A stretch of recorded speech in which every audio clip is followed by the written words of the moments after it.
आज की इस वीडियो में हम लोग पढ़ने वाले हैं भूगोल कक्षा कक्षा 12। चैप्टर का नाम है प्राथमिक क्रियाएं। तो इसमें सबसे पहले जानेंगे कि आर्थिक क्रिया होती है। आर्थिक क्रिया तो वे सारी क्रियाएं जिससे मानव अपने अपने लिए कुछ खाद्य पदार्थ यानी खाने पीने की व्यवस्था करती है, या फिर दूसरे बात शब्द में बोल सकते हैं वे सारी क्रिया जिनसे आय की प्राप्ति होती है उसे क्या कहते हैं? आर्थिक क्रिया। आर्थिक क्रिया को 4 भागों में बांटा गया। कितने भागों में? 4 भागों में। आर्थिक क्रिया को 4 भागों में बांटा गया है। वहीं से आता है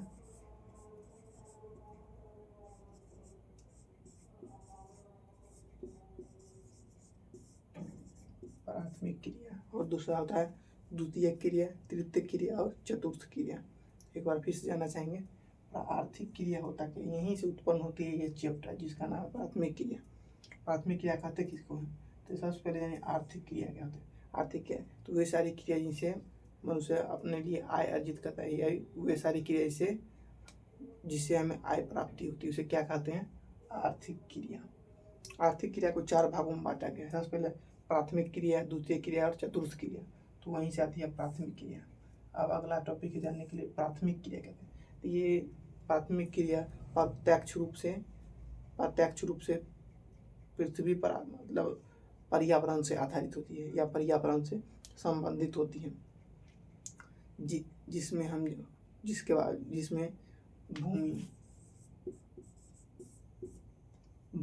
भूमि संसाधन, जल संसाधन एवं वनस्पति संसाधन व खनिज संसाधन एवं गृह निर्माण के सामग्री के उपयोग के बारे में जानते हैं। किसे कहते हैं? एक बार फिर से प्राथमिक क्रिया प्रत्यक्ष रूप से पर्यावरण से संबंधित है, जिसमें हम भूमि, जल, वनस्पति, खनिज एवं भवन निर्माण सामग्री के उपयोग को जानते हैं। अब आता है अखेट एवं भोजन संग्रह। अखेट एवं भोजन संग्रह किसको कहते हैं? तो प्राचीन काल में मानव अपने समीप के जंगलों पर भोजन निर्वाह के लिए निर्भर रहते थे। इसी से उनको भोजन की आवश्यकता होती थी, तो वो अपने भोजन करने के लिए अखेट एवं भोजन संग्रह के माध्यम से भोजन किया करते थे। अब जानेंगे अखेट क्या है। अखेट की उत्पत्ति कैसे हुई? तो मतलब प्राचीन समय में या प्राचीन काल में आदि मानव अपने भोजन के लिए अपने समीप भोजन के लिए अपने नज़दीक के जंगलों पर निर्भर रहते थे या निर्वाह के लिए रहते थे। उसी का उपयोग करते थे। उसे क्या कहते हैं? अखेट एवं भोजन संग्रह की आवश्यकता के पूर्ति हुई। यानी अखेट क्या होता है? अखेट तो प्राचीन काल में आदि मानव अपने भोजन के लिए उस क्षेत्र में पाए जाने वाले पशुओं का शिकार किया करते थे। उसे क्या कहते हैं? अखेट। अखेट का मतलब प्राचीन काल में आदि मानव अपने भोजन के लिए जानवरों पर निर्भर रहते थे या उसका शिकार करते थे। उसे क्या कहते हैं? अखेट। अब भोजन संग्रह जो 2 इलाकों में होती है। पहला होता है उच्च अक्षांश, जिसमें आते हैं अफ्रीका दक्षिणी भाग एवं उत्तरी भाग तथा चिली, ये 2 क्षेत्र आते हैं। और दूसरा आता है निम्न अक्षांश। निम्न अक्षांश में आते हैं अजमेन बेसिन उष्णकटिबंधीय क्षेत्र एवं अफ्रीका। और कुछ दिनों के बाद जो है भोजन संग्रह का जो है कुछ लोगों ने व्यापारीकरण शुरू कर दिया। व्यापारीकरण करने का मतलब अपने चीज़ों को दूसरों के आर्थिक या अपने खुद के आर्थिक लाभ के लिए पैसे के माध्यम से बेचना। एक बार फिर से अखेट किसे कहते हैं? अखेट हम उसे कहते हैं जो प्राचीन काल में भोजन के लिए आदि मानव अपने आसपास के पाए जाने वाले जानवरों का शिकार करते थे। उसे क्या कहते हैं? अखेट। और भोजन संग्रह क्या? भोजन संग्रह 2 क्षेत्रों में होता है, उच्च अक्षांश और निम्न अक्षांश। उच्च अक्षांश में जो क्षेत्र आते हैं वो कहलाते हैं मतलब अफ्रीका, उत्तरी अक्षांश और दक्षिणी अक्षांश। तो उत्तरी अक्षांश में पाए जाते हैं अमेरिका के दक्षिणी व पश्चिमी हिस्सा और चिली। और दूसरा होता है निम्न अक्षांश में आते हैं अजमेन बेसिन उष्णकटिबंधीय प्रदेश व अफ्रीका। और प्राचीन काल में ही भोजन संग्रह को व्यापारीकरण का हिस्सा बनाते हैं। व्यापारीकरण कहने का मतलब दूसरों अपने आर्थिक लाभ के लिए सामानों को बेचना। अब आता है पशुपालन। पशुपालन हम कहते किसको हैं? तो जब प्राचीन काल में जब मानव या आदि मानव अखेट पर निर्भर रह रहे थे तो उसने महसूस किया कि अखेट से भरण पोषण संभव नहीं है, यानी वो उनके लिए सहायक नहीं हो रहा था, कम पड़ रहे थे। इसीलिए उसने पशुपालन व्यवसाय के बारे में सोचा कि मतलब विभिन्न जलवायु दशाओं में रहने वाले लोगों ने उस क्षेत्र में पाए जाने वाले जानवर को पालतू बनाया और वहीं से पशुपालन की शुरुआत हुई।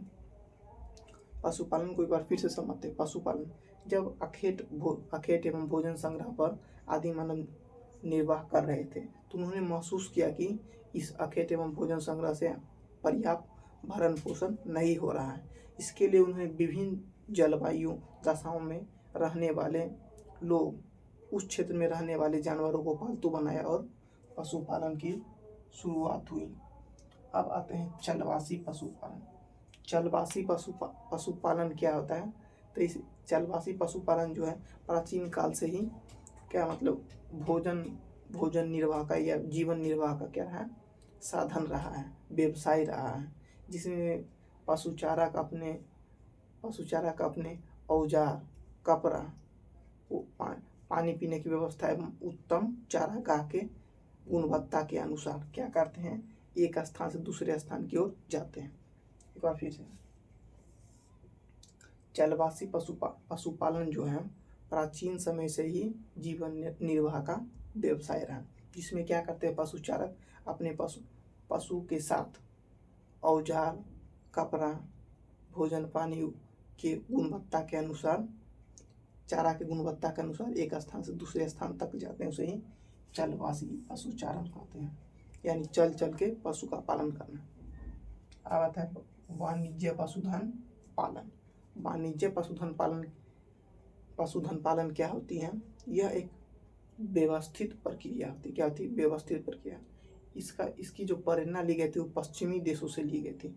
इसमें व्यवस्थित फॉर्म होता है और इसमें थोड़ा चलवासी की अपेक्षा पूंजी ज़्यादा लगती है, यानी कह सकते हैं मतलब पश्चिमी से में देखा गया चलवासी वाणिज्य पशुधन पालन क्या है, यानी व्यवसाय के लिए पशु का पालन करना, व्यवसाय के लिए पशु का पालन करना, जिसमें लिए एक व्यवस्थित फॉर्म बनाया जाता है। इसमें पूंजी अत्यधिक लगती है। इसे क्या कहते हैं? वाणिज्य पशुधन पालन। आवता कीमती पौधों का उपयोग। जब लोग भोजन संग्रह कर रहे थे तो उसी के समय क्या किए, मतलब भोजन संग्रह को व्यापारीकरण करना शुरू कर दिए। तो इसके लिए वो करते क्या थे?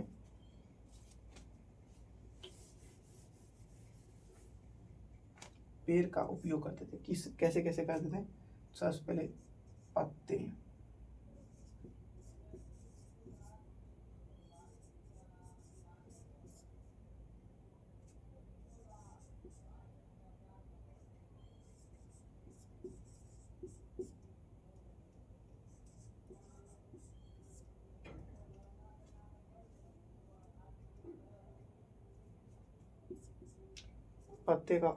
का उपयोग करके औषधि पेय पदार्थ बनाए जाते थे, और वहीं छाल का उपयोग करके क्या बनाया जाता था? चमड़ा बनाया जाता था। और तना का उपयोग करके क्या बनाया जाता था? रेशे। क्या बनाया जाता था? रेशे। छाल का उपयोग करके चमड़ा, कपड़ा,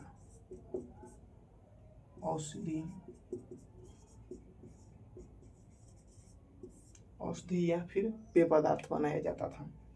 अब आती है फिर पत्ते हो गए, छाल हो गए, तना हो गया, उसके बाद क्या है? तना। और इसी के कुछ हिस्सों से बाल्टा बनते थे, गोंद बनते थे, इत्यादि चीज़ों को बनते थे। आज के लिए इतना ही। मिलेंगे इससे अगले वीडियो हम लोग पढ़ेंगे कृषि के बारे में।